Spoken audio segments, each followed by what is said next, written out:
Okay, and we're going live. Let's try this again, shall we? We were well, I saw in the news today, and I didn't pay much attention to it, to be honest. But it said that we're going to have power cuts, and I just thought to myself, it doesn't really matter. It doesn't affect me in that way, so I left it. I didn't bother, and we got the power cuts full on. Just had a serious outage. Luckily for me, everything's booted up as I wish it would. And my system's almost, well, just back as it was. I'm just doing the last few checks now. I'm actually live on YouTube. I've put some new software in so I can stream to YouTube and to Facebook at the same time. And it seems to be working. So let's just have a look down there. I've got my monitor there in front of me. And let's see if that handles business. Okay, everything seems to be working. I'm going to edit this afterwards because it is live, and I prefer to do it live. So let's just do a filler, and I'm going to kick straight off. This will do.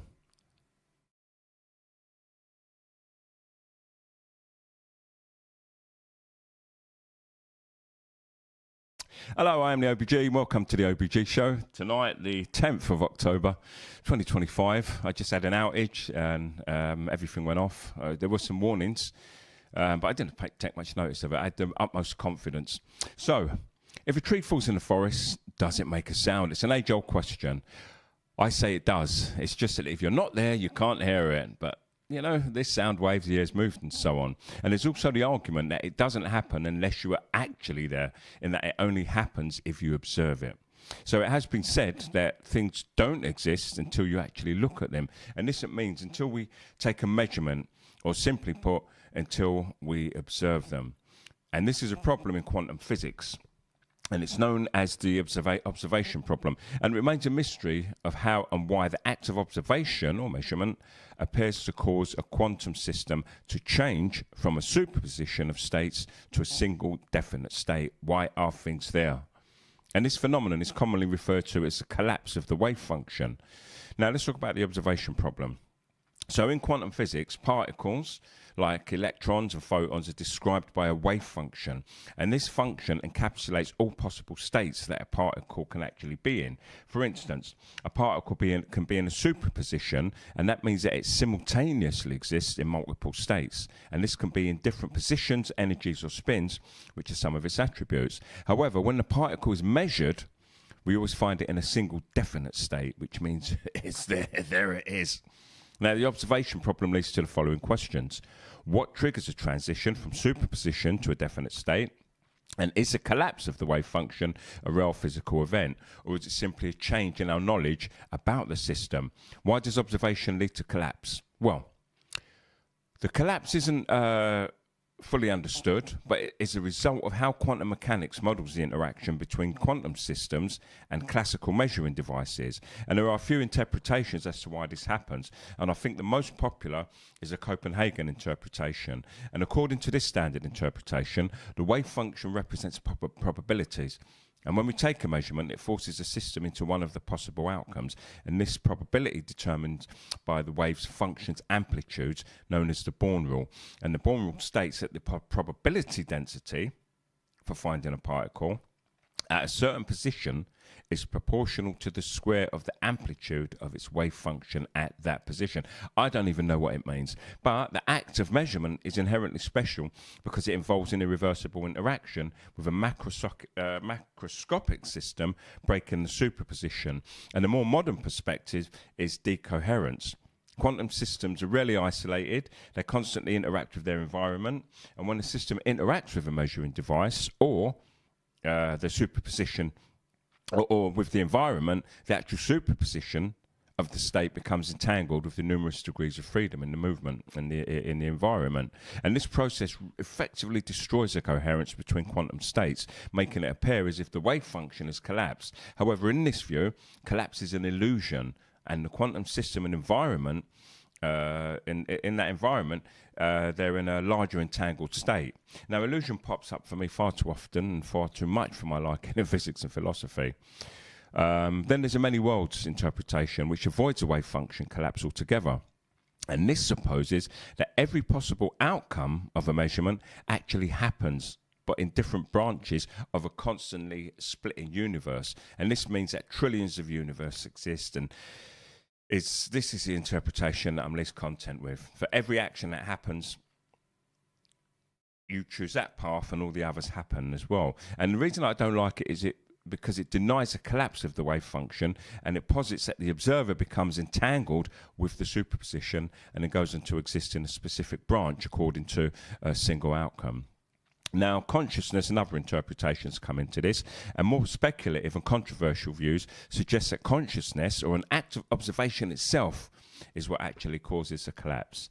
So, in short, quantum mechanics doesn't currently explain why observation causes collapse. Instead, it provides rules like the Born rule for predicting outcomes. So we're left with the idea that it is a fundamental aspect of nature, as in the Copenhagen interpretation, a result of our lack of access to the full picture of quantum reality, as in decoherence, or reflection of a deeper underlying theory that we don't yet understand. I'm going to go with the last one, because in reality, we're simply observing something that has no classical equivalent. I am the OBG.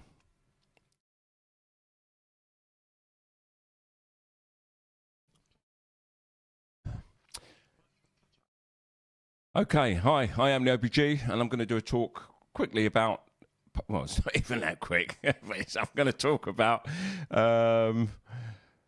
post-truth. Let's see where it takes us anyway, because I've been fixated on the phenomenon of the post-truth era for some time. So I just thought I'd share some of my thoughts on this topic, and do stay until the end, because I prepared something that I believe is worth listening to after a little build-up. So let's talk about the origins. The concept of post-truth emerged in the early 2000s, particularly with the rise of social media and the proliferation of misinformation online. However, it gained significant attention and popularity after the 2016 United States presidential election, which was marked by the spread of fake news and alternative facts. Now, even though we saw an emergence in the early 2000s, there were earlier warnings. There were scholars like Neil Postman way back in 1985 and Jean Baudrillard in 1998, and they warned about the dangers of post-truth in their writings. Neil Postman, the American author and communication theorist, he wrote extensively on the impact of technology on society and culture. And he wrote a book which was called Amusing Ourselves to Death, Public Discourse in the Age of Business, or in the Age of Show Business, in 1985. And in that, he argued that the rise of television and other forms of electronic media was transforming the way we communicate and process information. And I'm sure this has been the cry every time, we develop a new medium for communication. Now, regarding post-truth, Postman didn't explicitly use the term. However, his ideas about the devaluation of critical thinking, the trivialization of public discourse, and the dominance of entertainment over substance can be seen as precursors to the concept of post-truth. And Jean Baudrillard, a French philosopher and sociologist, he wrote extensively on the impact of consumerism, technology and media on contemporary society. And his ideas about hyperreality, simulation, and the simulation can be seen as precursors to the concept of post-truth. And in his book, Simulacrus Simulation, which was written in 1981, Baudrillard argued that modern society had entered a stage of hyperreality, where reality was no longer a fixed or objective state, but rather a product of our perceptions and experiences. And he claimed that our understanding of the world was shaped by simulations, models, and representations rather than direct experience. And I've also spoken about the idea that science cannot present the real world, and that everything that we are shown simply models. And this also applies in language, as Susan Sontag says, when she talks about how much our language is metaphor. And it's also a subject that I talk about often, saying that we keep on shaping our world with metadata, and then we're going to be so mad. This might be the singularity that Neil Bohr talks about. I forget his name. But anyway, the rise of social media platforms also have their role to play. Platforms like Facebook, Twitter and YouTube, they enable the rapid dissemination of information, including misinformation and propaganda, and there's no doubt about this. And the main reasons for this are, 1, algorithmic amplification. Social media algorithms prioritize content that generates high engagement, which often means sensational or provocative material. And this can lead to the state of falseness and the spread of false information being amplified more quickly than accurate news. And then there's the echo chamber, which a lot of people are using as fad words, and social media platforms, recommendation algorithms and user behaviors create echo chambers where users are only exposed to content that aligns with their existing beliefs and also aligns with their biases. And this makes it easier for misinformation to spread unchecked within these silos. Okay. Now, the lack of fact checking also plays a part, because while some social media platforms have implemented measures to combat misinformation, which failed in short, such as flagging false information or partnering with fact checkers, the scale and complexity of the issue means that a significant amount of misinformation still goes undetected. And then there's the misinformation's viral potential. Social media platforms are designed for rapid sharing and for dissemination. So misinformation, which is part of that, can spread rapidly through shares, likes and comments, making it difficult to contain or correct. And there's a propaganda psychological appeal. So if you think about propagandist content, it can often be persuasive and use persuasive tactics such as emotional appeals, confirmation bias and manipulation of facts to sway users' opinions. Social media platforms known to promote this, especially with the negativity, and their focus on engagement and attention-grabbing content just means that they're going to allow this to happen while we sit back and allow it to happen. And then there's the influencer and celebrity endorsements, which play a part, because social media influencers and celebrities, they have significant followers and are often seen as trustworthy sources. So when they share misinformation or propaganda, it can reach a large audience, especially the younger audiences. I mean, it's all the way across the board, but they prime them and it can be perceived as credible. Also, there's a lack of transparency, I think, because social media platforms' complex algorithms and lack of transparency, they make it really difficult to understand how information is actually being disseminated, or I believe they know, but they're not sharing that information, and that makes it harder to identify and correct the information. And of course, there's a share mentality. Social media users are often incentivized to share content that resonates with them or sparks outrage, rather than taking the time to actually verify the accuracy of the information. People also want to be seen to be the first to know. So they're like, oh, well, you know, and they want to share it to their friends, say, look what I know, look what I found, and their friends share it in turn. And also there's the speed of social media. Because of the fast-paced nature of social media, this means that news stories and developments can spread quickly, making it challenging for fact checkers and journalists to keep up and to correct misinformation. And, you know, this has to be done in real time, basically. And my fear is that we are going to hand this over to AI and start giving credence to the machines as the disseminators of truth. And while social media platforms are not solely responsible for the dissemination of misinformation, they've been criticised for their role in enabling its rapid spread. And to combat this issue, many organisations are working on developing effective strategies for identifying and combating misinformation, as well as promoting digital literacy and media literacy education. But I've not yet seen anything that suggests that it's working. And I also hold the view that this is a natural order of things. It's how we communicate anyway. And to be moved and pushed and cajoled towards an objective truth is going to be difficult when attempting to create and control millions of people to follow the cold probabilistic reasoning that's to be deemed truth. You know, what will it lead to? No one knows. The crux of the matter for me is that AI simply will be drawn on existing facts, facts that were made up or simply the ideas, dare I say, of the colonists. And the issues that we have here is that it will have an effect, but we don't know what that is. So, what are the effects on society that we know? Some of them are obvious, but the rest are going to remain unknown. And until they surface, we're going to be stuck with just those few ideas that we have about what the causes and effects actually are. So there's a loss of trust and growing cynicism in post-truth, in this post-truth age. And many people have actually stopped trusting governments and the media, which I don't mind, and even science.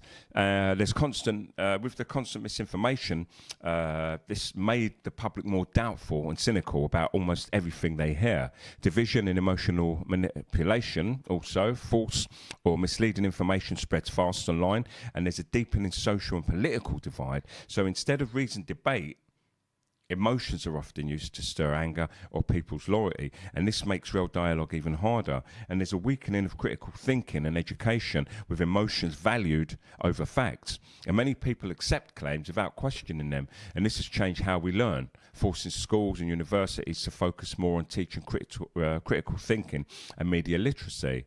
And now there's the power and influence of politics and economics. Of course, they all go hand in hand. And in this environment, propaganda and populism absolutely thrive. Leaders are storytelling instead of having actual evidence, and misinformation can even shape votes, investments and consumer choices, and have always done. Also, living in a world where facts are no longer considered reliable can contribute to feelings of anxiety, uncertainty and disorientation in people. And I see this manifesting in so many people, and it's more evident in, I don't know, what I call the weak people. The people who want everything to be put on a plate for them. That's not fair. Look what they're doing to us now. And it's for us to stand up and to fight against these things and to make our voices heard. But unfortunately, we've got an ugly white South African billionaire who keeps on promoting hate. All the same, I do see some kind of benefit in that the post-truth era is characterised by the decline in the trust in institutions. And even though it shows an alleged emphasis on emotional appeals over factual information and the proliferation of misinformation, its effects are far-reaching, influencing various aspects of modern society, from education and politics to economic decisions and mental health. And I like to call it change. That's what it is. And those who are against it, they're simply here to fight to maintain the status quo. And I think this is a storm that is necessary for us to effect change. This is a revolution we have been waiting for, and in some cases planning. If you pay attention to the negative sounding effects of post-truth ideas, it's simply that they conflict with current post-colonial capitalist societal structures that we're forced to live under. And the concept of post-truth can be seen as a reaction to the perceived instability and ambiguity that arises from the dismantling of colonial structures and the rise of globalization. For instance, you've got post-colonial scholars like Edward Said and Homi K. Bhabha, and they've argued that the legacy of colonialism has led to a crisis of representation where dominant narratives are challenged and new voices seek to be heard. And this context might have been a contributory factor to the erosion of traditional truth claims and the emergence of post-truth. Now, Homi Bhabha, he's a leading thinker on culture, human rights and post-colonial theory, and his work helps us to understand how colonial history still shapes identity, culture and knowledge.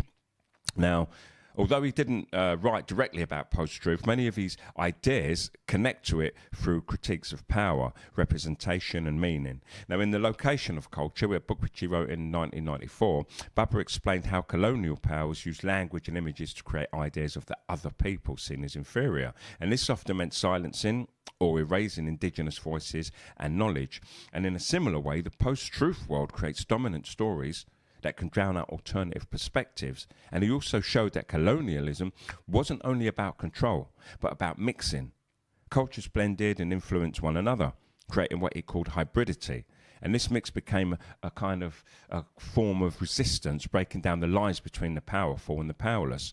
And post-truth can be seen as an extension of this, a world where truth is fractured and many voices compete to be heard. Now, Bhabha introduced the idea of almost the same, and the space between difference and similarity. And in post-truth time, this helps us to see how opposing truths often overlap, showing complexity rather than simple right or wrong or left and right. And he also explored limitation as resistance, because under colonial rule, people would mimic or mock the colonizers' language and behavior, turning imitation into rebellion. And today this mirrors how people use repetition or performance of truths to question those in power. And finally, Bhabha argued that colonialism distorted or erased indigenous identities, creating confusion about what truth even meant. And this post-truth era echoes this. as if misinformation and alternative facts appear, and they blur the line between reality and representation. And this is an area that I've always struggled to find my voice within, because every time I attempt to talk about a black man's perspective, I'm shut down by people who gatekeep the status quo. But I'm no longer afraid. Women, all women also suffer from the same. It's a man's world, a white man's world. Speaking out against it has always been met with derision, correction, and violence. As an aside, this is the part where I'm vocal about science. We live in a world where the Western ideas have proliferated the entire world, meaning our pursuit of truth has a strong Western bias, and trying to open people's minds up to any other open possibilities is trying. In the previous show, which I did titled Science Cannot Present the World as It Is, I cover this topic in detail. It's a point that I've been driving home for the longest time. Now, we're hearing the voices of non-white people, non-white European males' perspectives, and the growth in nationalism in Europe is testament to this, as the privileged and the satirically termed gammons are being challenged. However, it's not to be taken lightly. There are the people in the corridors of power and an ugly rich white South African billionaire that's promoting white supremacy. So, back to the main point. The increasing power of corporate interests, lobbying and political donations have led to the manipulation of information for ideological or economic gain. Capitalist systems prioritise their profit over truth, which has resulted in the proliferation of misinformation and propaganda to suit their needs. And this might be seen as a contributing factor to the rise of post-truth. We're fed up, we've had enough.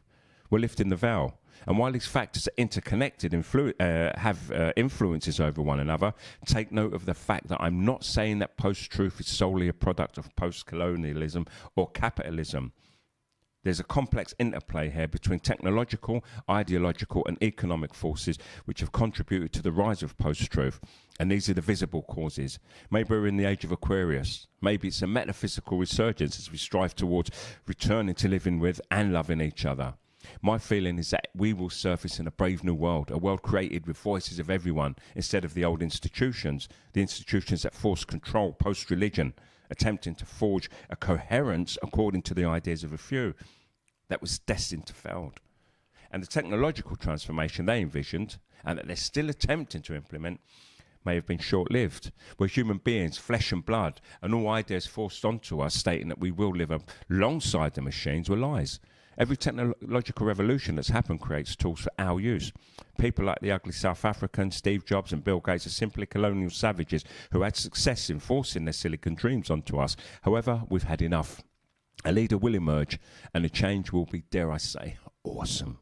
So I'd like to end today's show by saying, as I sit and think about the world I live in, I'm reminded of Martin Luther King's words, "The truth crushed to death shall rise again." But what happens when truth isn't just crushed? What happens when it's reshaped and reborn? What happens when truth itself becomes a way to seek freedom rather than control? We live in strange times, a post-truth age, where every facet, every story, every certainty is questioned. And though that can feel uncertain, it can also set us free. Because when we question everything, we start thinking for ourselves. When we break from old beliefs and step into something new, we explore, we create, we decide what matters. In this age, truth isn't fixed. It moves, it shifts, it blends with perspectives. And there isn't one single truth, but many, each shaped by where we stand. And that's where the so-called truthers stumble. They cling to truth as something solid, unchanging, making the same mistake as they oppose. But seeing truth as fluid can free us.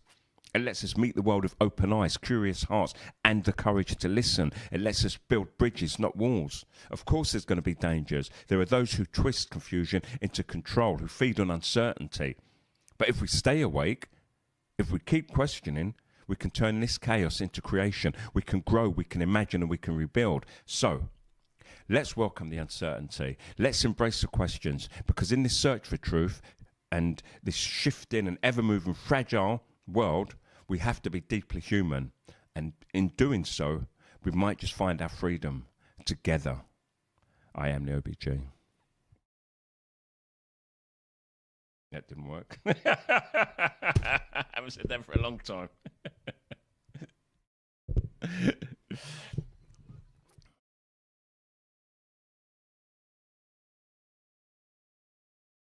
Right, I've got to sync this software up so that when I do a filler on this one, it does a filler on YouTube too. Okay, anyway, I'm glad of that. That worked out okay. It's a little bit rusty, a lot to remember, but